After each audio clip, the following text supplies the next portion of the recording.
Hello, and welcome to Our Oil for the Journey. I'm your journey reader, Eric. Today's reading is taking place from the book of 2 Chronicles, chapters 29 through 31. Our scheduled reading follows the Bridges for Peace, Ignite the Truth Bible reading plan. Let's begin. Chapter 29. Hezekiah was 25 years old when he became the king of Judah, and he reigned in Jerusalem 29 years. His mother was Abijah, the daughter of Zechariah. He did what was pleasing in the Lord's sight, just as his ancestor David had done. In the very first month of the year of his reign, Hezekiah reopened the doors of the temple of the Lord and repaired them. He summoned the priests and the Levites to meet him at the courtyard east of the temple. He said to them, "Listen to me, you Levites. Purify yourself and purify the temple of the Lord, the God of your ancestors. Remove all the defiled things from the sanctuary. Our ancestors were unfaithful and did what was evil in the sight of the Lord our God. They abandoned the Lord and his temple. They turned their backs on him. They also shut the doors of the temple foyer, and they snuffed out the lamps. They stopped burning incense and presenting burnt offerings at the sanctuary of the God of Israel. That is why the Lord's anger has fallen upon Judah and Jerusalem. He has made us an object of dread, horror, and ridicule, as you can so plainly see. Our fathers have been killed in battle, and our sons and daughters and wives are in captivity. But now I will make a covenant with the Lord, the God of Israel, so that his fierce anger will turn away from us. My dear Levites, do not neglect your duties any longer. The Lord has chosen you to stand in his presence, to minister to him, and to lead the people in worship and make offerings to him." Then the Levites got right to work. From the clan of Kohath, Mahath, son of Masai, and Joel, son of Azariah. From the clan of Merari, Kish, son of Abdi, and Azariah, son of Jehalelel. From the clan of Gershon, Joah, son of Zimmah, and Eden, son of Joah. From the family of Elizaphan, Simri, and Jael. From the family of Asaph, Zechariah, and Mattaniah. From the family of Heman, Jehiel, and Simi. From the family of Jeduthun, Shemaiah, and Uzziel. These men called together their fellow Levites, and they purified themselves. Then they began to purify the temple of the Lord, just as the king had commanded. They were careful to follow all the Lord's instructions in their work. The priests went into the sanctuary of the temple of the Lord to cleanse it, and he took out the temple courtyard and the defiled things they found. From there, the Levites carted it all out to Kidron Valley. The work began on the day in early spring, and in 8 days they had reached the foyer of the Lord's temple. Then they purified the temple of the Lord itself, which took another 8 days. So the entire task was completed in 16 days. Then the Levites went to King Hezekiah and gave him this report: "We have purified the temple of the Lord, the altar of burnt offerings with all its utensils, and the table of the bread of the presence with all its utensils. We have also recovered all the utensils taken by King Ahaz when he was unfaithful and closed the temple. They are now in front of the altar of the Lord, purified and ready for use. Early the next morning, King Hezekiah gathered the city officials and went to the temple of the Lord. They brought 7 bulls, 7 rams, 7 lambs, and 7 male goats as a sin offering for the kingdom, for the temple, and for Judah. The king commanded the priests, who were descendants of Aaron, to sacrifice the animals on the altar of the Lord. So they killed the bulls, and the priests took the blood and sprinkled it on the altar. Next, they killed the rams and the sprinkled blood on the altar. And finally, they did the same with the lambs. The male goats for the sin offering were then brought before the king and the assembly of the people, who laid their hands on them. The priest then killed the goats as a sin offering and sprinkled their blood on the altar to make atonement for the sins of all Israel. The king had specifically commanded that this burnt offering and sin offering should be made for all Israel. King Hezekiah then stationed the Levites at the temple of the Lord with cymbals, harps, and lyres. He obeyed all the commands that the Lord had given to King David through Gad, the king's seer, and the prophet Nathan. The Levites then took their positions around the temple with the instruments of David, and the priests took their positions with the trumpets. Then Hezekiah ordered that the burnt offering be placed on the altar, and the burnt offering was presented. Songs of praise to the Lord were begun, accompanied by the trumpets and other instruments of David, king of Israel. The entire assembly worshiped the Lord as the singers sang and the trumpets blew until all the burnt offerings were finished. Then the king and everyone with him bowed down and worshiped. King Hezekiah and the officials ordered the Levites to praise the Lord with psalms of David and Asaph the seer. So they offered joyous praise and bowed down and worship.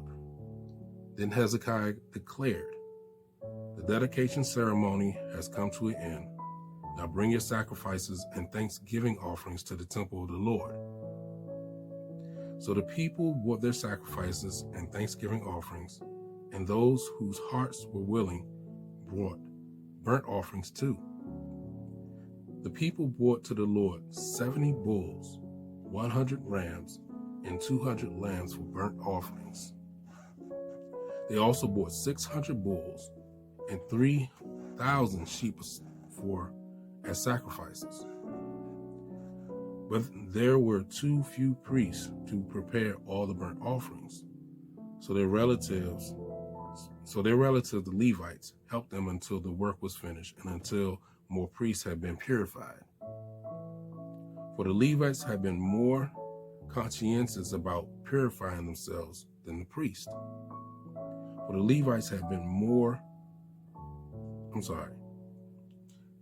There was an abundance of burnt offerings among the usual drink offerings, and a great deal of fat from many peace offerings.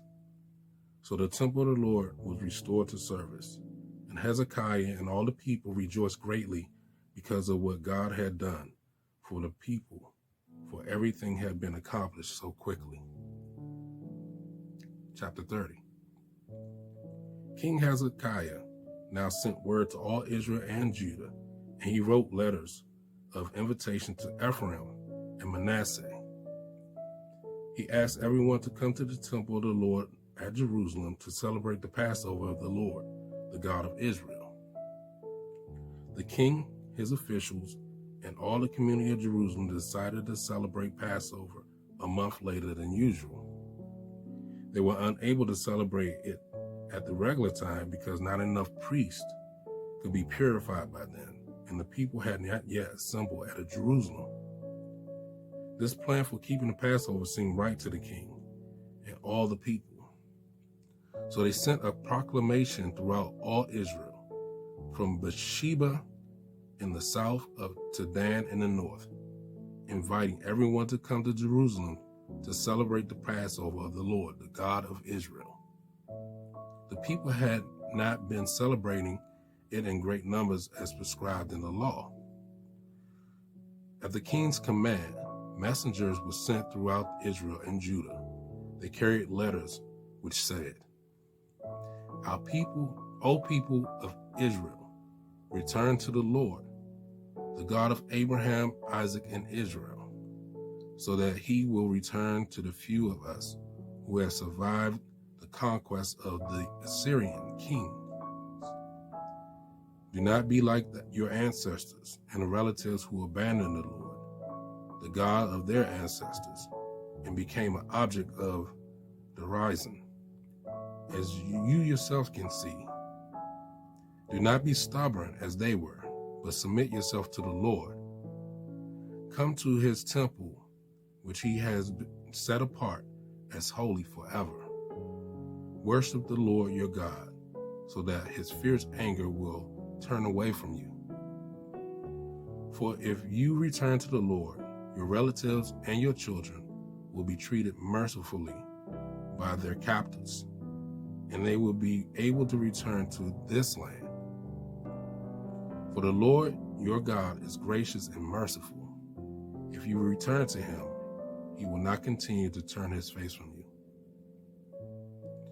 The messengers went from town to town throughout Ephraim and Manasseh, and as far as the territory of Zebulun. But most of the people just laughed at the messengers and made fun of them. However, some from Asher, Manasseh, and Zebulun humbled themselves and went to Jerusalem. At the same time, God's hand was on the people in the land of Judah, giving them a strong desire to unite in obeying the orders of the king and his officials who were following the word of the Lord. And a huge crowd assembled at Jerusalem in mid-spring to celebrate Passover and the festival of unleavened bread. They set to work and removed the pagan altars from Jerusalem. They took away all the incense altars and threw them into Kidron Valley. On the appointed day in mid-spring, 1 month later than usual, the people slaughtered their Passover lambs. Then the priests and the Levites became ashamed, so they purified themselves and brought burnt offerings to the temple of the Lord.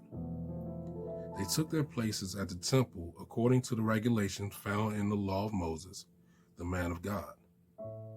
The Levites brought the sacrificial blood to the priests, who then sprinkled it on the altar.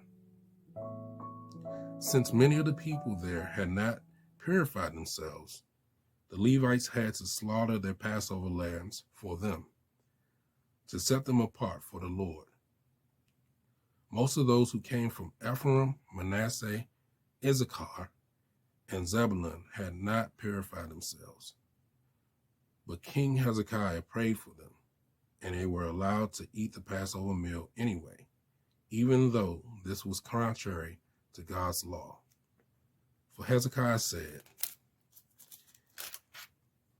"May the Lord, who is good, pardon those who decided to follow the Lord and the God of their ancestors, even though they were not properly cleansed for the ceremony." And the Lord listened to Hezekiah's prayer and healed the people.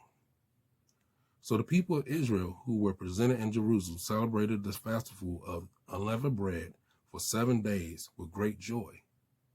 Each day the Levites and the priests sang to the Lord, accompanied by loud instruments. Hezekiah encouraged the Levites for the skill they displayed as they served the Lord. So for 7 days the celebration continued. Peace offerings were sacrificed, and the people confessed their sins to the Lord, the God of their ancestors. The entire assembly then decided to continue the festival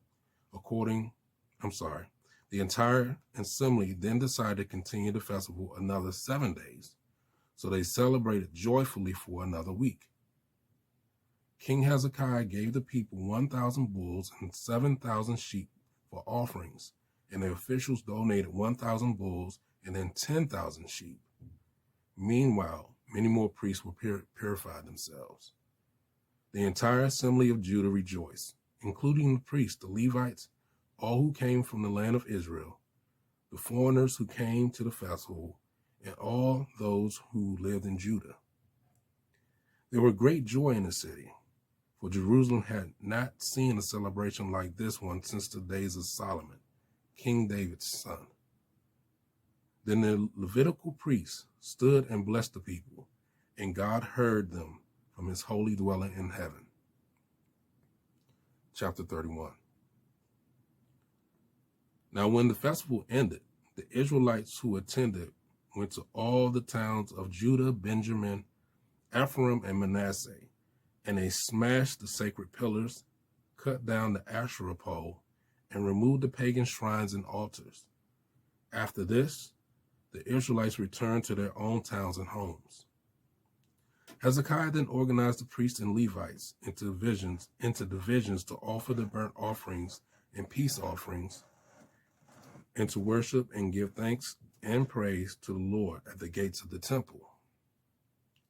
The king also made a personal contribution of animals for the daily morning and evening burnt offerings, as well as for the weekly Sabbath festivals and monthly new moon festivals, and for the other annual festivals as required in the law of the Lord. In addition, he required the people in Jerusalem to bring the prescribed portions of their income to the priests and Levites, so they could devote themselves fully to the law of the Lord. The people responded immediately and generously with the first of their crops and grain, new wine, olive oil, honey, and all the produce of their fields. They brought a tithe of all they owned. The people had moved to Judah from Israel, and the people of Judah themselves brought the tithes of their cattle and sheep and tithes of the things that had been dedicated to their God. And they piled them up in great heaps. The first of these tithes were brought in late spring, and the heaps continued to grow until early autumn. When Hezekiah and his officials came and saw these huge piles, they thanked the Lord and his people Israel. Where did all this come from? Hezekiah asked the priests and Levites. And Azariah, the high priest from the family of Zadok, replied, "Since the people began bringing their gifts to the Lord's temple, we have had enough to eat and plenty to spare, for the Lord has blessed his people." Hezekiah decided to have storerooms prepared in the temple of the Lord, and this was done. Then all the gifts and tithes were faithfully brought to the temple. Conaniah, the Levite, was put in charge, assisted by his brother Shimei. The supervisors under them were Jehiel, Uzziah, Nathath, Ashael, Jeremoth, Jozabad, Eliel, Ishmachiah, Mahath, and Benaniah. These appointments were made by the king Hezekiah and Azariah, the chief official in the temple of God. Kor, son of Imnah, the Levite, who was the gatekeeper at the east gate, was put in charge of distributing the free will offerings of God, the gifts, and the things that had been dedicated to the Lord. His faithful assistants were Eden, Amin, Jeshua, Shemaiah, Amariah, and Shechaniah. They distributed the gifts among the family of priests in their towns by their divisions, dividing the gifts fairly among young and old alike. They also distributed the gifts to all males 3 years old or older, regardless of their place in the genealogical records, who came daily to the Lord's temple to perform their official duties by their divisions. And they distribute gifts to the priests who were listed in the genealogical records by families, and to the Levites, 20 years old or older, who were listed according to their jobs and their divisions. Food allotment were also given to all the families listed into the genealogical records, including the little babies, the wives, and the sons and daughters, for they had all been faithful in purifying themselves. As for the priests, the descendants of Aaron, who were living in the open villages around the town, men were appointed to distribute portions to every male among the priests and to all the Levites listed in the genealogical records. In this way, King Hezekiah handled the distribution throughout all Judah, doing what was pleasing and good in the sight of the Lord his God. In all that he did in the service of the temple of God, and in his efforts to follow the law and the commands, Hezekiah sought his God wholeheartedly. As a result, he was very successful. May this word be a blessing to us and also instructional to us, and to follow how King Hezekiah desired to be faithful to our Lord, our God, and may our hearts do the same. Thank you for your time and reading along with me. May God bless you.